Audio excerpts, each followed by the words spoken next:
2025-এ বলিউডের সবথেকে অদ্ভুত এন্ড হাস্যকর মুভি ক্ল্যাশ ঘটে গেল গতকাল। আমির খানের ছেলে জুনায়েদ খানের সিনেমা লাভে আপার সাথে হিমেশ রেশমিয়ার ব্যাড রবি কুমারের, যেখানে রেটিং এন্ড রিভিউ দেখে পুরাই হয়ে যাবেন কনফিউজড। কিন্তু বক্স অফিসে ফার্স্ট ডেতে কে কাকে চিৎপটাং করে দিল সেই বিষয়টা কিন্তু ইন্টারেস্টিং। আমির খান তার ছেলের প্রথম সিনেমার প্রমোশনে তো কোনো কমতি রাখেনি, স্ক্রিন নাম্বারও ভালো পেয়েছে, প্রায় 2300। কিন্তু আফসোস, প্রথম দিনে মাত্র 9% অডিয়েন্স অকুপেন্সি নিয়ে সিনেমা আয় করে 1,33,00,000 রুপি।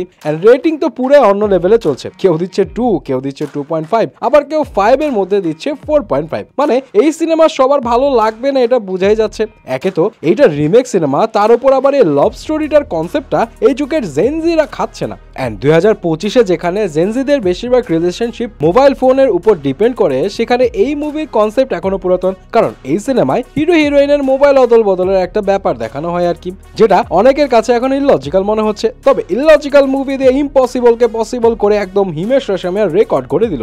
একে তো লাভ আপার থেকে কম স্ক্রিন নাম্বার পেয়েছে, এন্ড সেটা হলো 2200 স্ক্রিন। কিন্তু বক্স অফিসে কামিয়েছে কিন্তু লাভ আপার থেকে ভালো, ফার্স্ট ডেতে কামিয়েছে 2,75,00,000 রুপি। তবে রেটিং এর কথা না বলাই ভালো, এই সিনেমাকে সিনেমা কনসিডার করে অনেকেই 1.52 রেটিং দিচ্ছে। কিন্তু অনেকে মনে করছে যদি ব্রেন দিয়ে চিন্তা না করে জাস্ট কমেডি শো হিসেবে এই মুভিকে একটা আজেরা কন্টেন্ট হিসেবে বিচার করা যায়, তাহলে অনেকের কাছে পয়সা উসুল মুভি এটা। মানে ওই আমাদের দেশের অনন্ত জলিলের মুভির মতো আর কি, লজিক নাই কিন্তু মজা আছে। তবে আরেকটা বিষয় এখানে বলে রাখি, হিমেশ রেশমিয়ার এই মুভি কিন্তু অলরেডি লাভে বিজনেস করছে, মানে পুরাই রিস্ক ফ্রি। কারণ প্রায় 21 কোটি রুপি বাজেটের এই মুভি গানের রাইটস বিক্রি করে সব টাকা উঠায় ফেলছে মেকার্সরা। বাট ওইদিকে লাভে আপার বাজেট ছিল প্রায় 60 কোটি রুপি, এন্ড যেভাবে কালেকশন হচ্ছে তাতে মনে হয় না বক্স অফিসে ম্যাসিভ কোনো চেঞ্জ আনতে পারবে। যাই হোক, এই দুই মুভির মধ্যে কোন মুভির দলে আপনি জানাবেন কিন্তু।